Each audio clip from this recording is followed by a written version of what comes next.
এই যে আমাদের উপরে চাপিয়ে দেওয়া হয়েছে পহেলা বৈশাখের নামে যে ঈদ, এটা কিন্তু ঈদে পরিণত হয়েছে, এটা জাতীয় উৎসবে পরিণত হয়েছে। এমনকি মুসলমানদের ঈদ উল ফিতর, ঈদ উল আজহা, হিন্দুদের দুর্গাপূজার চেয়েও এখন বড় হয়ে গেছে। আমরা মনে করছি একটা ধর্মমুক্ত সেকুলার আনন্দ, ধর্মহীন ধর্মনিরপেক্ষ আনন্দ জাতিকে দিচ্ছি, জাতি হয়তো এতে। আপনি কি হেরার আলোয় আলোকিত হতে চান? আপনি কি সুন্নাহর আলোকে জীবন গড়তে চান? প্রফেসর ডক্টর খন্দকার আব্দুল্লাহ জাহাঙ্গীর রচিত কোরআন সুন্নাহ ভিত্তিক জীবন ঘনিষ্ঠ বইগুলো পড়ুন, সুন্দর জীবন গড়ুন। ইসলামী আকীদা, হাদিসের নামে জালিয়াতি, ইহয়াউস সুনান, রাহে বেলায়েত সহ আরো অনেক বই। কোরআন সুন্নাহর সাথে থাকুন, জীবন বদলে যাবে। যোগাযোগ আস-সুন্নাহ ট্রাস্ট 01715400640। ঐক্য বৃদ্ধি পাবে। তো এখন চিন্তা করো, প্রথম কথা হলো যে এর মাধ্যমে আমরা কি দিচ্ছি। আমাদের দেশে তোমরা জানো বর্তমানে গত 20 বছরের ভিতরে নারীদের প্রতি অত্যাচার, ধর্ষণ, গণধর্ষণ এবং ধর্ষণ পরবর্তী হত্যা অ্যালার্মিংলি, অর্থাৎ মানে জিরো থেকে মানে হিরো হয়ে গিয়েছে। 10 বছর আগে যা ছিল এখন তার চেয়ে প্রায় 50% বেড়ে গেছে। আমাদের দেশের পুলিশ বেড়েছে, ঠিক না বেশি?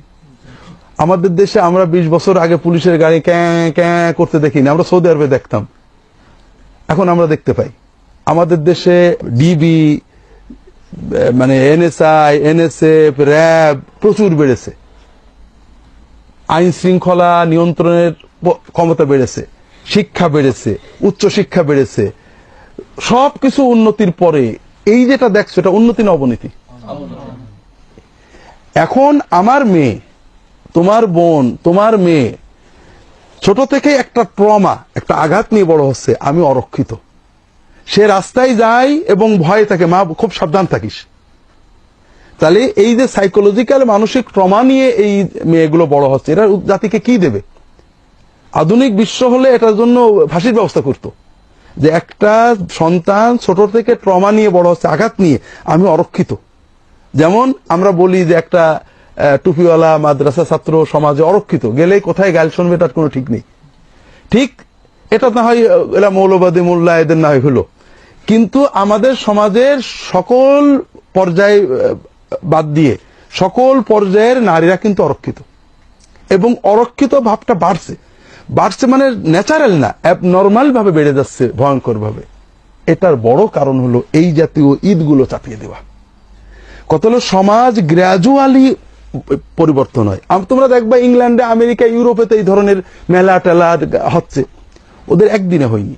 ওদের সমাজটা গ্র্যাজুয়ালি আস্তে আস্তে এইভাবে আসছে। আর আমাদের উপর এটা চাপিয়ে দেওয়া হয়েছে। আমাদের সমাজের পূজা বলো, ঈদ বলো, প্রতিটি সামাজিক বড় বড় অনুষ্ঠানে, মানে মেলা বলো, খেলার অনুষ্ঠান বলো, সেখানে সমাজের মুরব্বীরা থাকে, মুরব্বীদের সাথে ছোটরা থাকে, একটা সামাজিক বাঁধনের ভিতরে এগুলো চলে। এটা আমাদের যুগ যুগ ধরে ধরে আসা সামাজিক বাঁধন।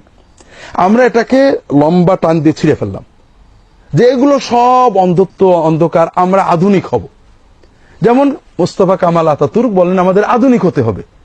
আধুনিক হতে হলে কি হবে? মাথায় হ্যাট লাগবে, টুপি পরলে পুরনো, আর হ্যাট পরলে আধুনিক। পাগড়ি খোলো, হ্যাট পরো, দাড়ি চাষো, ক্লিন শেভ করো, টাই পরো, তুমি আধুনিক। যে হবে না তার গলা কেটে দাও, মাথার টুপি খুলো, আর নিলে গলা সহ মাথা কেটে দেওয়া হবে। তো তোমরা তো মনে করো যে হ্যাট পরলে আধুনিক হওয়া যায়। একটা বান্দরের মাথায় হ্যাট পরালেই সে আধুনিক হয়ে গেল। আধুনিক মানুষের আধুনিকতা তো হ্যাটে নাই, তার ভিতর থেকে হইতে হবে, ঠিক না? আমাদের অনেকটা এরকম হয়েছে যে আমরা ওই ইউরোপ আমেরিকার যে উৎসব, এগুলো অনুকরণ করলে আমরা আধুনিক হয়ে গেলাম। ইউরোপ আমেরিকার উৎসবগুলো ওদের আধুনিক বানায়নি। ওদের কর্মস্পৃহা, ওদের পরিশ্রম, ওদের মানবাধিকার রক্ষা, ওদের নৈতিকতা ওদেরকে আধুনিক করেছে। তুমি গত 200 বছরের ইউরোপের ইতিহাস পড়ো, এখন ইউরোপের মানুষের যে মানবিকতা, তাদের নৈতিকতা, মিথ্যা বলতে জানে না।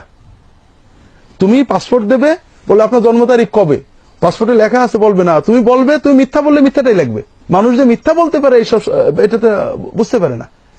তাদের চরিত্র, আচরণ, কর্মস্পৃহা, তাদের চীনের মানুষেরা, তোমরা মুসলমান রাত 12, 11, 12 পর্যন্ত যাবো, চীনে যাও, 9টার ভিতর সব খেয়ে ঘুমাই পড়েছে।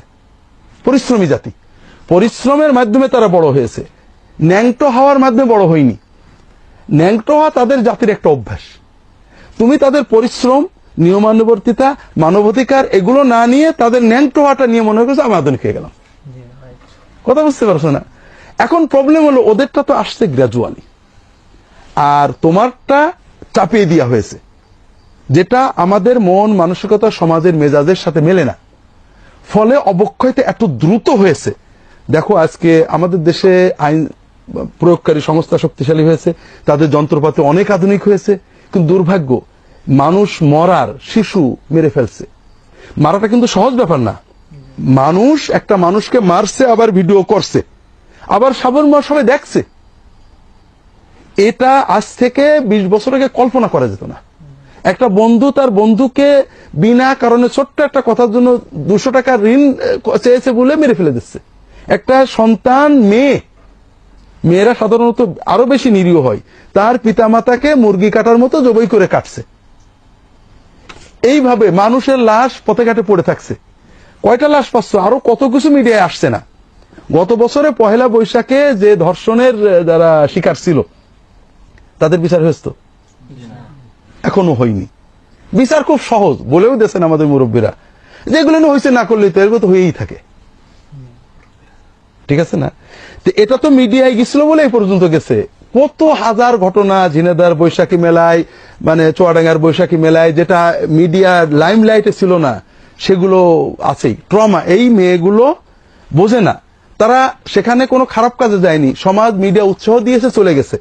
কিন্তু তার জীবনে যে একটা স্থায়ী ট্রমা, আঘাত, তোমার আঙুলটা একটা আঘাত খেলে ব্যাকা হয়ে গেল, আমাদের মন মানসিকতা এইভাবে ব্যাকা হয়ে গেল, ও আজীবন আমার জাতির জন্য বোঝা হয়ে গেল। এই ফলটা এসেছে এই মানে চাপিয়ে দেওয়া, মানে অশালীনতার মাধ্যমে। আমরা গত 3-4 দিন আগে প্রথম আলোয় একটা আর্টিকেল পড়লাম, সেটা হলো যে আমাদের দেশের উন্নতি, তিনি লিখেছেন ঢাকার রাস্তাঘাটের উন্নতি হচ্ছে, বড় বড় ওভারফ্লাই হচ্ছে, আরো অনেক হবে। ঢাকা এখন আধুনিক, মানে সৌদি আরব, আমেরিকা, ওয়াশিংটনের মতো হয়ে যাবে। তো উনি লিখেছেন এর দ্বারা উপকার হচ্ছে কত % মানুষের। তো উনি লিখেছেন যে ঢাকার প্রায় 90% মানুষ হেঁটে, রিক্সায় অথবা লোকাল বাসে যায়। এরা ওই ওভারফ্লাইয়ের কোনো সুবিধা পাচ্ছে না, কিন্তু অসুবিধা 16 পাচ্ছে। যেখানে ওভারফ্লাইতে গাড়ি নামে ওখানে যানজট বাড়ছে। শুধুমাত্র যারা প্রাইভেট গাড়ি ব্যবহার করে, ঢাকার অতি অল্প সংখ্যক 5% বড় লোক, তারা এই উন্নতির সুবিধাটা পাচ্ছে, আর কিছু না। তাহলে এই দেশের ট্যাক্স পেয়ার 100% ভিতরে 5% মানুষের জন্য এই উন্নতি। ঠিক আমরা যে আনন্দ উৎসব চাপিয়ে দিছি দেশের উপরে, এর মাধ্যমে আমরা আনন্দ কিছু করি। আমরা হলুদ শাড়ি পরে হয়তো বেড়ায় আসলাম, কিছু মিছিল করে আসলাম, এটা আনন্দ না কষ্ট, এটা দ্বিমত পোষণ করার সুযোগ আছে। কিন্তু অবক্ষয় যেটা হলো পারিবারিক অবক্ষয়, পহেলা বৈশাখে শাড়ি কিনে না দিলে একটা দড়ি কিনে দিবা, এমন একটা ভোগবাদিতা আমাদের ভিতরে আসছে। ঈদেও মানুষ শাড়ি কেনে, কিন্তু কোন ঈদে শাড়ি না কেনার জন্য গলায় দড়ি নিয়েছে, এটার কোনো ঘটনা নেই। কারণ ঈদের আনন্দ, আমি হিন্দুদের পূজারটা জানি না, সব পূর্ব সামাজিক আনন্দগুলো, তাতে সামাজিকতা আছে, ত্যাগ এবং ভোগ মিশানো আছে। আনন্দ করো, মানুষের দাও। কিন্তু পহেলা বৈশাখ আনন্দটা মিডিয়া তৈরি করেছে, এমন ভাবে একটা ভোগবাদিতা তৈরি করেছে, দিতেই হবে, যত শাড়ি থাক, পহেলা বৈশাখ নতুন শাড়ি দিতে হবে, আমি ওই শাড়িটা পরে ঘুরে আসবো, না হলে তো আমি একবার শেষ, তার মানে মরেই যাই। একটা প্রচন্ড পরিবারগুলোকে ধ্বংস করছে, সমাজগুলোকে ধ্বংস করছে, নতুন প্রজন্মকে ধ্বংস করছে। তাহলে পহেলা বৈশাখের এই আনন্দের মাধ্যমে প্রকৃত লাভবান হচ্ছেন মিডিয়ার মালিকেরা, বিলিয়নিয়ার যারা ব্যবসা করে, শাড়ি প্রডিউস করে বড় বড় কোম্পানি, বিভিন্ন খাদ্য প্রডিউস করে বড় বড় কোম্পানি, তারা বিলিয়ন টাকা নিয়ে যাচ্ছেন। আন্তর্জাতিক বাণিজ্যিক সাম্রাজ্যবাদ, তারা আধিপত্য বিস্তারের সহায়ক হয়ে যাচ্ছে। কিন্তু আমাদের দেশের 95% সাধারণ মানুষ তাদের মেয়ে মারা যাচ্ছে, তাদের সন্তান খুন হচ্ছে, তাদের সন্তানেরা ওখান থেকে ট্রমা নিয়ে ফিরে আসছে।